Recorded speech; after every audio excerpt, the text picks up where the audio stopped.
पूरे विश्व में जितना भी ज्ञान है, उसमें भगवत गीता का ज्ञान सबसे ऊपर है और सबसे बढ़कर है। आपकी हर समस्या का हल भगवत गीता में छुपा हुआ है। आपके हर प्रश्न का उत्तर आपको भगवत गीता में ही मिलेगा। जिसे भी भगवत गीता का ज्ञान समझ में आ गया, वह जिंदगी की बड़ी सी बड़ी समस्या को भी हंसते हंसते पार कर जाएगा। सारे वेद, शास्त्रों का सार भगवत गीता के ज्ञान में ही समाया हुआ है। सर्व उपनिषदो गावो दोग्धा गोपाल नंदन पार्थः वत्स सुधी भोक्ता दुग्धम गीता अमृत महत। इस श्लोक का अर्थ है कि सभी उपनिषद गाय हैं और उसको दुहने वाले गोपाल नंदन श्री कृष्ण हैं। पार्थ अर्थात अर्जुन उस दूध रूपी सुधीर को भोगने वाला या पीने वाला है, जो कि गीता का महान अमृत है। श्रीमद् भगवद गीता में कुल 18 अध्याय हैं और 700 श्लोक हैं। आज हम उसी श्रीमद् भगवद गीता के 18 अध्यायों की 18 शिक्षाओं के बारे में चर्चा करेंगे। जो भी इन 18 शिक्षाओं को समझ लेगा, उसे जिंदगी का सारा ज्ञान समझ में आ जाएगा, जिंदगी का सारा सार समझ में आ जाएगा। श्रीमद् भगवद गीता की पहली शिक्षा यह है कि सच्चा इंसान झूठे इंसान से तब तक नहीं जीत सकता जब तक कि वह झूठ, अन्याय और गलत के खिलाफ खुद लड़ने के लिए खड़ा नहीं होता। कई लोग कहते हैं कि आज के जमाने में झूठ जीत जाता है और सच्चाई हार जाती है, लेकिन यह सच नहीं है। झूठा इसलिए जीत जाता है क्योंकि सच्चा इंसान अपने प्रति होने वाले अन्याय के खिलाफ आवाज नहीं उठाता। अगर सच्चा इंसान अपनी आवाज नहीं उठाएगा, तो लोग झूठे इंसान की आवाज को ही सच समझ लेंगे। पांडव सच्चे थे, हमेशा धर्म पर चलते थे, कभी जिंदगी में कोई अधर्म कार्य नहीं किया। फिर भी सबसे ज्यादा दुख उन्हीं को सहना पड़ा। सारा जीवन भर हमेशा बड़ों की आज्ञा मानते रहे, सब जानते हुए भी यह गलत है, यह अधर्म है, यह अन्याय है। फिर भी वह चुपचाप सहते रहे कि अगर हमारे बड़े हमसे कह रहे हैं तो हमें मानना ही होगा।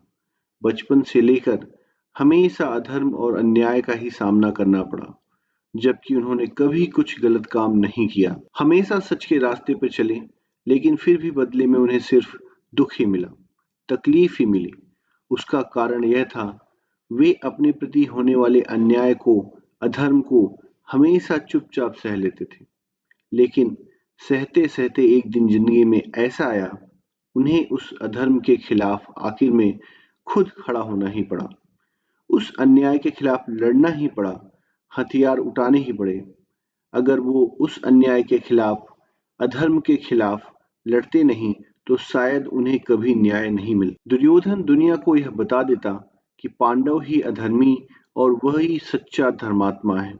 जो लोग यह कहते हैं ना कि सच्चाई का जमाना नहीं है, अच्छाई का जमाना नहीं है, वास्तविकता में उन्हें यह समझ नहीं आता कि चुप रहने का जमाना नहीं है, सहने का जमाना नहीं है। आप सच्चे बनो, बहुत अच्छी बात है। आप अच्छे बनो, और भी अच्छी बात है। लेकिन भोंदू मत बनो। जब लोग किसी के गलत व्यवहार का खुद जवाब नहीं दे पाते, फिर वह कहते हैं कि भगवान उन्हें खुद देख लेगा। अरे भगवान ने आपको भी तो बुद्धि दी है, आपको भी तो वाणी दी है। अगर भगवान को ही सब कुछ देखना है, तो फिर आपका काम क्या है? भगवत गीता के पहले अध्याय का नाम है अर्जुन विषाद योग, जो अर्जुन के दुख से जुड़ा हुआ है। अर्जुन ने जब युद्ध भूमि में अपने रिश्तेदारों को देखा, भीष्म पितामह को देखा, द्रोणाचार्य को देखा, अपने चाहने वालों को देखा, उनकी हालत ही खराब हो गई कि क्या मुझे युद्ध जीतने के लिए इन सबको मारना पड़ेगा? यह सब मेरे अपने हैं, मेरे रिश्तेदार हैं। अर्जुन श्री कृष्ण से कहने लगते हैं कि इन सब से लड़ने से अच्छा है कि मैं सब छोड़ छाड़ के जंगल में चला जाऊं, सन्यासी बन जाऊं। उन्होंने साफ साफ कह दिया कि मैं युद्ध नहीं करूंगा। तब श्री कृष्ण ने श्रीमद् भगवद गीता का दिव्य उपदेश अर्जुन को दिया, जिसे सुनकर, समझकर अर्जुन युद्ध के लिए तैयार हुए। श्री कृष्ण ने अर्जुन को समझाया, अगर तुम अधर्म के खिलाफ नहीं लड़ोगे, तो तुम भी अधर्मी कहलाओगे और दुर्योधन का यह अधर्म समाज में और बढ़ता रहेगा। पापी को ताकत तभी मिलती है जब पुण्य करने वाला उसे चुपचाप सह लेता है। वास्तविकता में यह महाभारत की कहानी हम सभी की कहानी है। हमारी जिंदगी में भी बहुत तकलीफें आती हैं, दुख भी आते हैं। हमारे साथ कई बार बहुत गलत होता है, लेकिन अगर वो हम चुपचाप सह लेते तो लोग हमारे साथ और ज्यादा गलत करेंगे।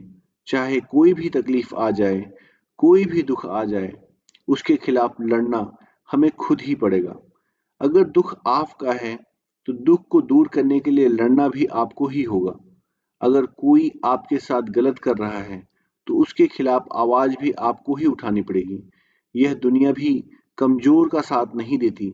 अगर आप में कुछ शक्ति है, तभी कुछ लोग भी आपके साथ खड़े होंगे। अगर आप कमजोर हैं, तो कोई भी आपका साथ नहीं देगा। तो हमेशा इस बात का ध्यान रखें कि कोई भी आपके साथ गलत करता है, उसे सहना नहीं है, बल्कि उसका सामना करना है।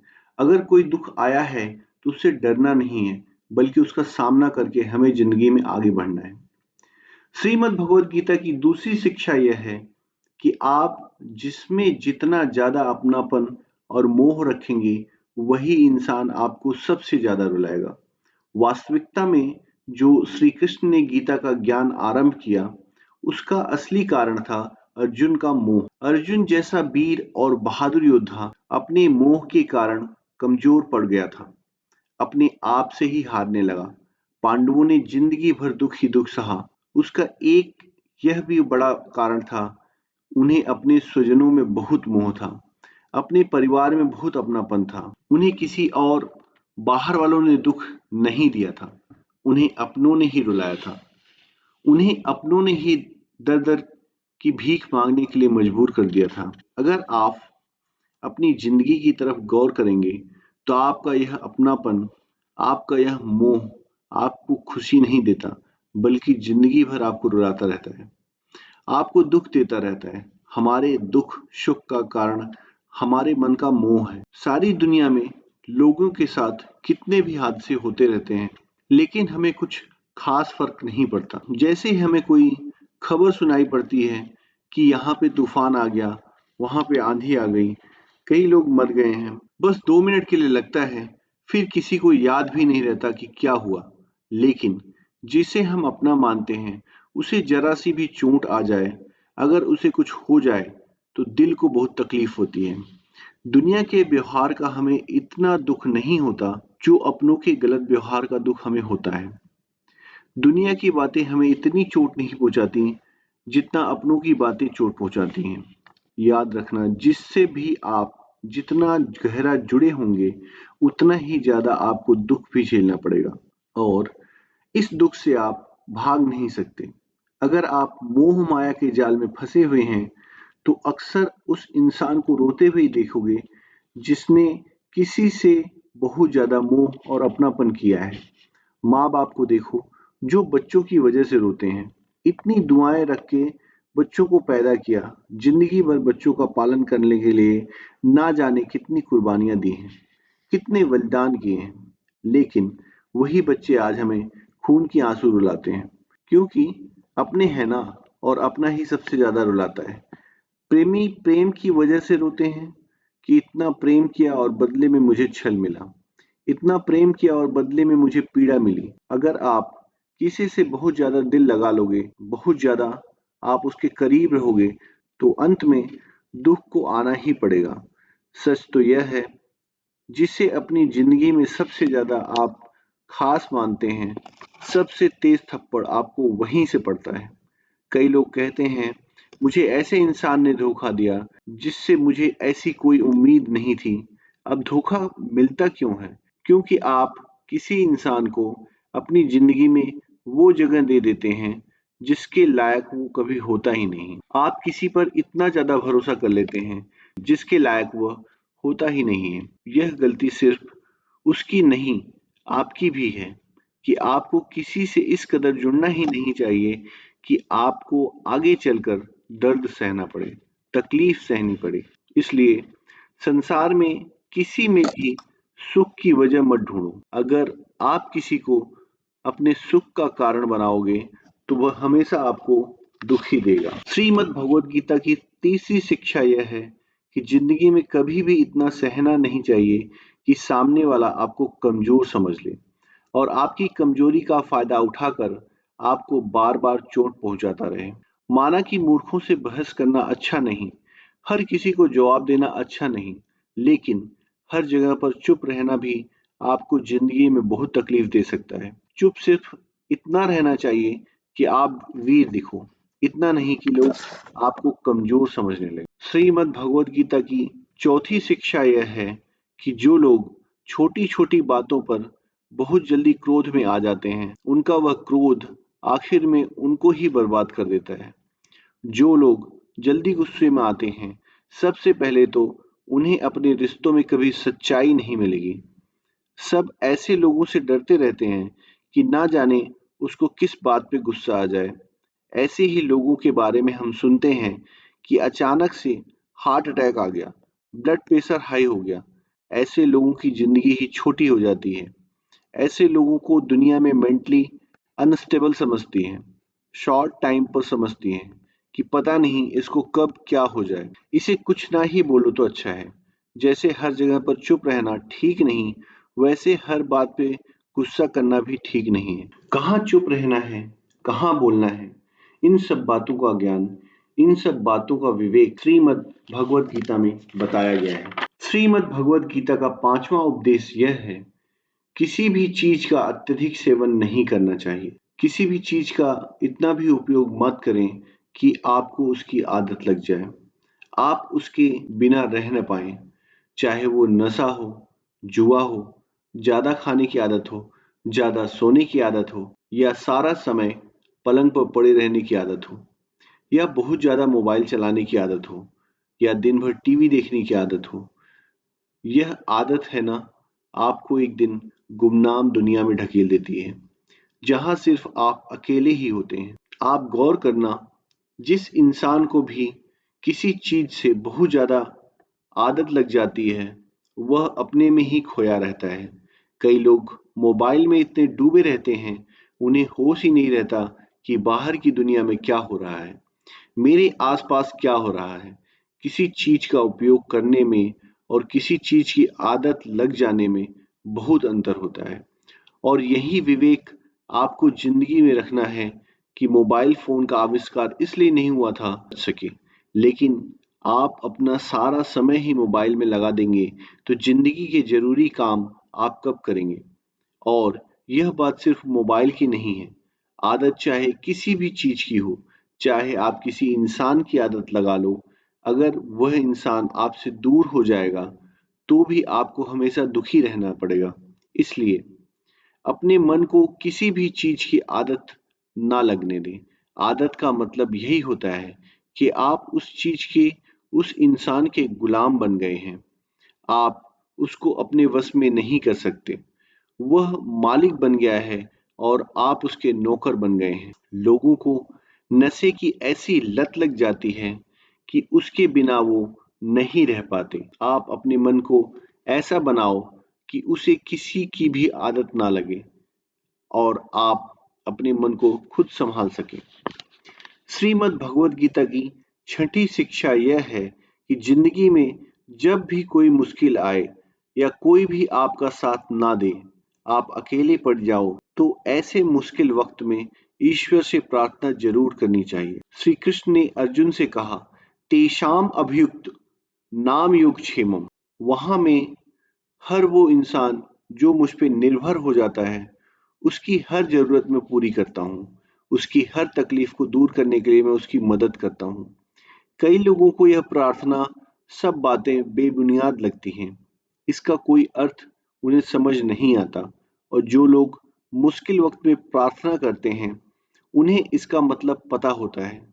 जिन लोगों ने अपनी तकलीफ के समय में एक चमत्कारी सहायता प्राप्त की है, उन्हें पता है कि जब भी हमें मुश्किल में होते हैं तो ईश्वर से की गई प्रार्थना हमारा कितना साथ देती है। लेकिन सच्चे दिल से अगर आप प्रार्थना करोगे तो वह ईश्वर आपका साथ जरूर देंगे। कई लोग कहते हैं, हम प्रार्थना में जो मांगते हैं वह हमें मिलता ही नहीं। आप प्रार्थना कर रहे हो या भीख मांग रहे हो। प्रार्थना का मतलब होता है कि हे ईश्वर, मुझे शक्ति दो ताकि मैं अपने दुखों से लड़ पाऊं, उनसे बाहर निकल पाऊं। जिंदगी की मुश्किलों को पार करके आगे बढ़ सकूं। प्रार्थना का सीधा सा मतलब यही है, आपको अपने दुखों से पार निकलने का मार्ग दिखाते हैं, दुखों से पार निकलने की शक्ति देते हैं और कई बार तो ना जाने किस रूप में आकर आपकी सहायता भी कर देते हैं। कई लोग तो हैरान रह जाते हैं कि जब भी आप तकलीफ में थे, ना जाने कौन सा इंसान आया और आकर हमारी मदद करके चला गया। जहां हमारे अपनों ने भी हमसे मुंह फेर लिया था, कोई अजनबी आकर के हमारी मदद करके चला गया। यह सब आपकी प्रार्थना का ही फल होता है। जब आप तकलीफ में होते हैं तो ईश्वर आप तक वह सहायता किसी न किसी तरीके से पहुंचा ही देते हैं। इसलिए जिंदगी में जब भी कोई मुश्किल वक्त आए, उस समय पर ईश्वर की प्रार्थना जरूर करनी चाहिए। श्रीमद् भागवत गीता की 7वीं शिक्षा वो बहुत प्रसिद्ध है। ये सब लोग कहते सुनते रहते हैं, लेकिन उसका अर्थ किसी को समझ में नहीं आता कि कर्म करो और फल की चिंता मत करो। इसका मतलब यह नहीं है कि जो मन में आए करते जाओ और कहो कि जो होगा देखा जाएगा, अभी तो मजे कर लो। गीता में तो ये भी लिखा है, कर्म करो और फल की चिंता मत करो। फिर चाहे किसी के साथ गलत करो, चाहे चोरी करो, चाहे पाप करो, लेकिन इस शिक्षा का यह मतलब नहीं है। और ना ही इस शिक्षा का मतलब यह है कि आप काम को लगातार करते रहो, चाहे उसका कुछ रिजल्ट निकले या ना निकले। क्योंकि गीता में ही लिखा हुआ है कि कर्म करते रहो, फल की चिंता मत करो। किसी बात को सुनना और उसे समझना दोनों बहुत अलग बातें हैं। कर्म करो और फल की चिंता मत करो, इसका अर्थ यह है कि अगर आप किसी के लिए कुछ करते हैं तो बदले में उससे कोई उम्मीद ना रखें। क्योंकि जब आप किसी से उम्मीद लगा लेते हैं कि मैंने इसके लिए इतना किया है तो यह भी मेरे लिए करेगा या मेरे मुश्किल वक्त में काम आएगा, लेकिन आपकी मुश्किल वक्त में वो इंसान आपकी उम्मीदें तोड़ देता है। यह दुनिया बहुत अजीब है। आप किसी के लिए कुछ भी कर लें, लेकिन आजकल के लोग किसी के एहसान को बहुत जल्दी भूल जाते हैं। वास्तविकता में आप जैसे लोगों को समझते हो, लोग वैसे होते ही नहीं हैं। आप अगर किसी को मदद करते हैं या उसका साथ देते हैं, तो आजकल के ज़माने में किसी से भी यह उम्मीद मत रखना कि वह भी आपका साथ देगा। इसीलिए गीता में यह उपदेश दिया गया है कि कर्मण्येवाधिकारस्ते मा फलेषु कदाचन, कि आपका अधिकार सिर्फ कर्म करना है, उसके फल पर आपका कोई अधिकार नहीं है। आपने जो किया उसके बदले में क्या रिजल्ट आएगा, आप उसे कंट्रोल नहीं कर सकते। इसका यही मतलब है, जब आप किसी काम को करते हो और इंतजार करने लग जाते हैं कि मैंने इतना किया है, अभी तक कोई रिजल्ट नहीं आ रहा है, लेकिन बदले में कुछ हो ही नहीं रहा है, तो अगर आप कुछ अच्छे कर्म करते हो तो चिंता मत करो, अभी तक हुआ क्यों नहीं, कब मेरे दिन बदलेंगे, कब मेरी जिंदगी बदलेगी।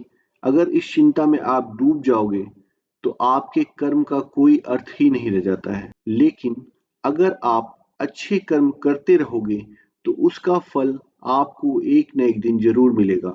और कोई अगर बुरा कर्म करते हैं तो उसका भी फल आज नहीं तो कल जरूर मिलेगा। श्रीमद् भगवत गीता का 8वां उपदेश यह है कि नकारात्मक लोगों की बातों पे कभी भी आपको उत्तर नहीं देना चाहिए। जो लोग हमेशा नकारात्मक ही बोलते हैं, निगेटिव ही सोचते हैं, ऐसे लोगों के साथ आप कभी बहस नहीं कर सकते। जब आप निगेटिव लोगों के साथ बहस में उलझ जाते हैं, तो वह आपकी पॉजिटिव एनर्जी को भी खींच लेते हैं और अपनी नेगेटिव एनर्जी आपको दे जाते हैं।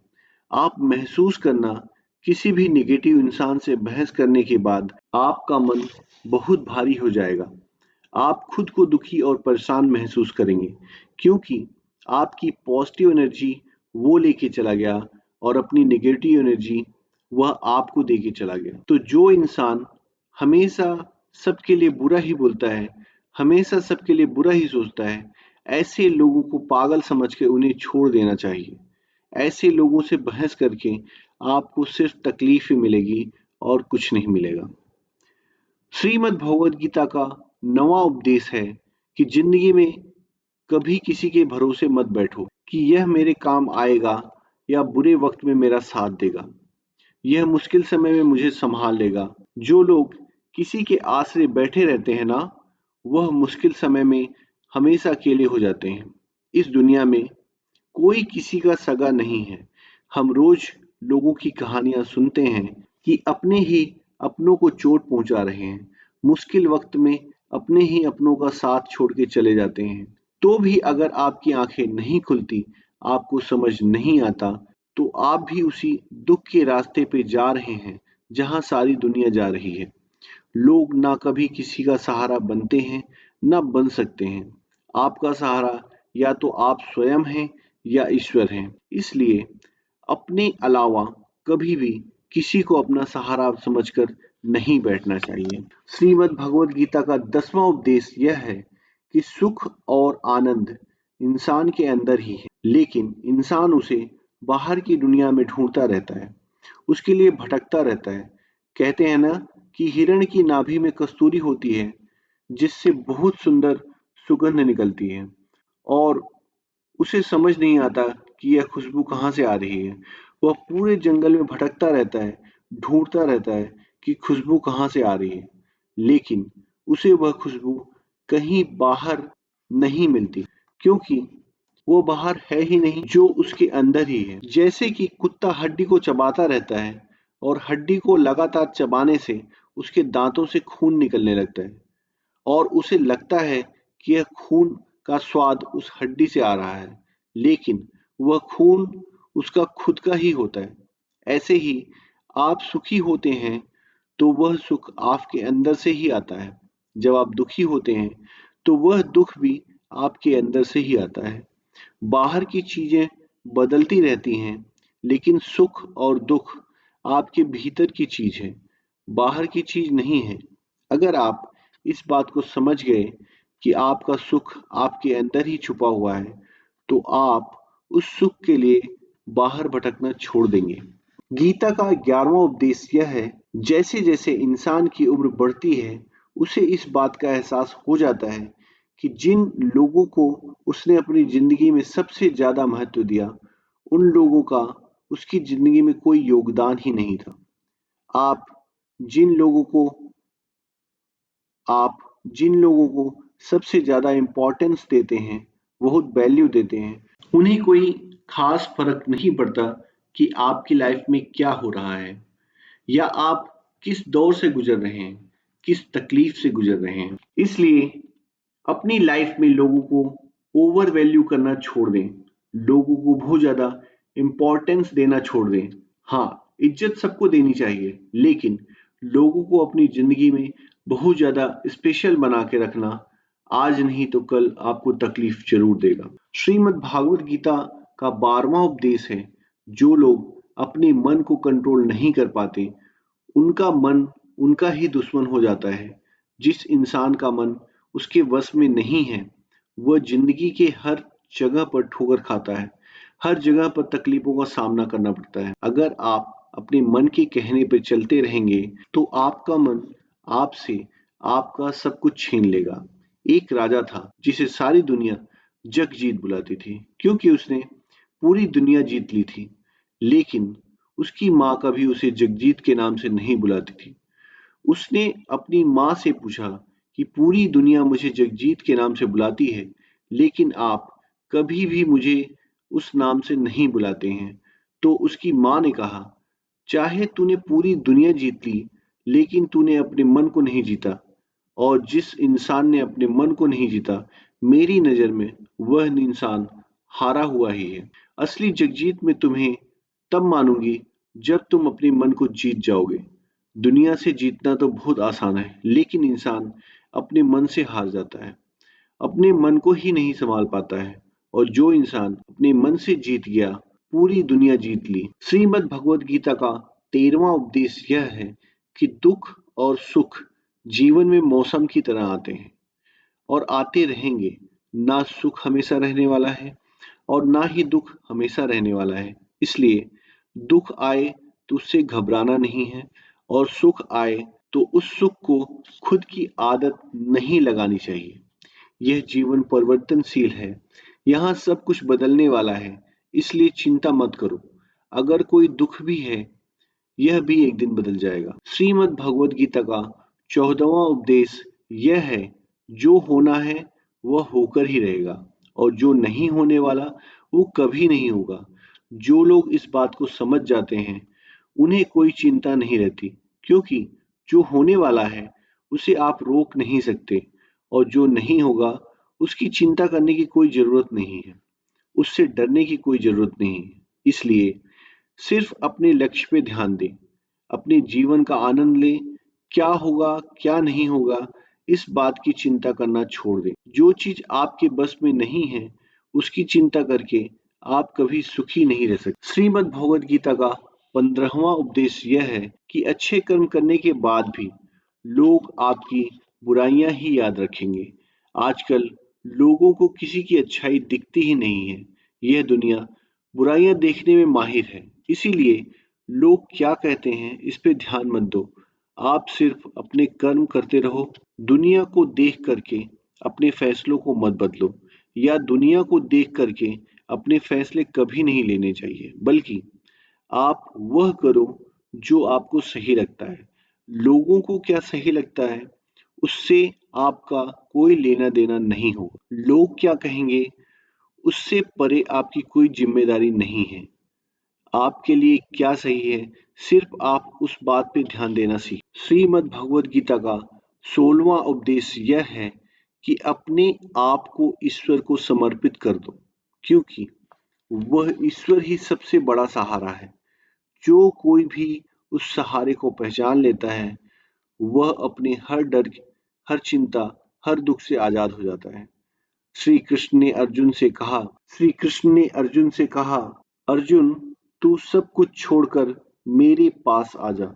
मैं तेरी हर तकलीफ को दूर कर दूंगा। तुझे हर वो चीज दूंगा जो तुझे चाहिए। जो लोग ईश्वर को अपना सहारा मानते हैं, उन्हें कभी किसी सहारे की जरूरत नहीं पड़ती। उन्हें कभी किसी से सहारा नहीं लेना पड़ता। और जो लोग दुनिया को अपना सहारा मानते हैं, वह हमेशा ही बेसहारा हो जाता। श्रीमद् भगवद गीता का 17वां उपदेश यह है, आपका क्या गया जो आप रोते हो? आप क्या लाए थे जो आपने खो दिया? आपने क्या पैदा किया जो नष्ट हो गया? आपने जो भी लिया यहीं से लिया, जो भी दिया यहीं पे दिया। जो आज तुम्हारा है, कल किसी और का था, और आने वाले कल में वह किसी और का हो जाएगा। तो क्यों दुखी होना, क्यों परेशान होना? इंसान खाली हाथ ही दुनिया में आता है और खाली हाथ ही चला जाता है। तो इसलिए चिंता और दुख को छोड़ के आनंद में जीना सीखो। श्रीमद् भगवद गीता के 18वें उपदेश में भगवान श्री कृष्ण अर्जुन से कहते हैं कि हे अर्जुन, जो भक्त मुझे जिस प्रकार से भजते हैं, मैं भी उसको उसी प्रकार से भजता हूँ, क्योंकि सभी मनुष्य सब प्रकार से मेरे मार्ग का अनुसरण करते हैं, मुझे मानते हैं। उनके लिए मैं वास्तविक में हूँ, और जो लोग मुझे नहीं मानते, उनको कभी मेरी शक्ति का एहसास नहीं होता। जो मुझे जैसे याद करता है, मैं भी उसका वैसे ही साथ देता हूँ। कोई मुझे प्रेम करता है तो मैं उससे प्रेम करता हूँ। कोई अगर सबको छोड़ के मुझे सहारा बनाता है, तो मैं भी उसको कभी निराश नहीं होने देता हूँ, किसी का मोहताज नहीं होने देता हूँ। दोस्तों, श्रीमद् भगवद गीता की इन 18 शिक्षाओं को जो इंसान समझ जाएगा, उसकी पूरी जिंदगी बदल जाएगी। यह 18 शिक्षाएं आपको जिंदगी के हर मोड़ पे काम आएंगी। तो दोस्तों, आशा करता हूं आपको इस वीडियो से काफी कुछ सीखने को मिला होगा। तो आगे अगले वीडियो में फिर से मिलेंगे। तब तक के लिए जय श्री कृष्णा। आप लोगों को अगर मेरी वीडियो पसंद आ रही है, तो प्लीज उसे लाइक करें, सब्सक्राइब करें, और कुछ मुझे अगर उसमें ऐड करना है तो कमेंट में जरूर बताएं। जय श्री कृष्ण।